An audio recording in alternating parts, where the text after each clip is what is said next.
আমাদের প্রথমে যেটা জানতে হবে সেটা হচ্ছে যে ডিজিটাল মার্কেটিং কি। ডিজিটাল মার্কেটিং হলো যে অনলাইনের মাধ্যমে একটা পণ্য প্রচার বা প্রচারণা করাই হচ্ছে ডিজিটাল মার্কেটিং। ধরেন আপনার একটা বিজনেস আছে, তাই না? তো এই বিজনেসটাকে কিভাবে অনলাইনের মাধ্যমে, যেমন ফেসবুক, ইনস্টাগ্রাম, টুইটার, লিঙ্কডইন, এইগুলো ব্যবহার করে আপনি যে মানুষের কাছে পৌঁছে দেওয়া, সেটাই হচ্ছে ডিজিটাল মার্কেটিং। আর এই ডিজিটাল মার্কেটিং যারা করে তাদেরকে বলা হয় ডিজিটাল মার্কেটার। আর ডিজিটাল মার্কেটারের কিন্তু অনেকগুলো সেক্টর থাকে। তো সেই সেক্টরগুলো হচ্ছে যেমন আপনার SEO optimize, Facebook ad campaign, social media management থেকে শুরু করে আরো অনেক অনেক সেক্টর। তো এই যে ডিজিটাল মার্কেটিং, এটা কিন্তু খুব সহজে শেখা যায় এবং এর ভবিষ্যৎ সম্ভাবনা কিন্তু অনেক বেশি। এছাড়া যে অন্য অন্য স্কিল রয়েছে, যেমন গ্রাফিক্স ডিজাইন, ভিডিও এডিটিং, এগুলো কিন্তু এখন সহজেই এআই এর মাধ্যমে করা যাচ্ছে।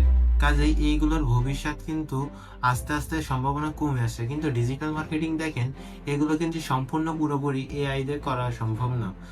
যদিও এআই দিয়ে অনেক কিছু করা সম্ভব, তারপরেও মানুষের যে দক্ষতা থাকে বা যে বুদ্ধিমত্তা থাকে, সেটা কিন্তু এআই থাকে না। এআই কিন্তু যে আমাদের যে তৈরি করা জিনিস আছে, সেইগুলো কাজে লাগিয়েই কিন্তু এআই আপনার কাজ করে।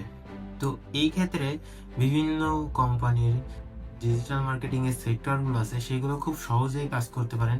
এছাড়া নিজে যদি স্কিল শেখেন, সেই স্কিলটাকে কাজে লাগিয়ে আপনি market place plus out market place থেকেও একটা ভালো পরিমাণ টাকা আর্নিং করতে পারবেন। আর এছাড়া যদি আপনি এই স্কিলটি রপ্ত করতে পারেন, তাহলে আপনি কিন্তু এই স্কিলের উপরে কোর্স করিয়েও মাসে লাখ টাকা ইনকাম করতে পারেন, যেটা অলরেডি অনেকে করছে। তো আমার মতে ডিজিটাল মার্কেটিং হচ্ছে সেরা একটা চয়েস।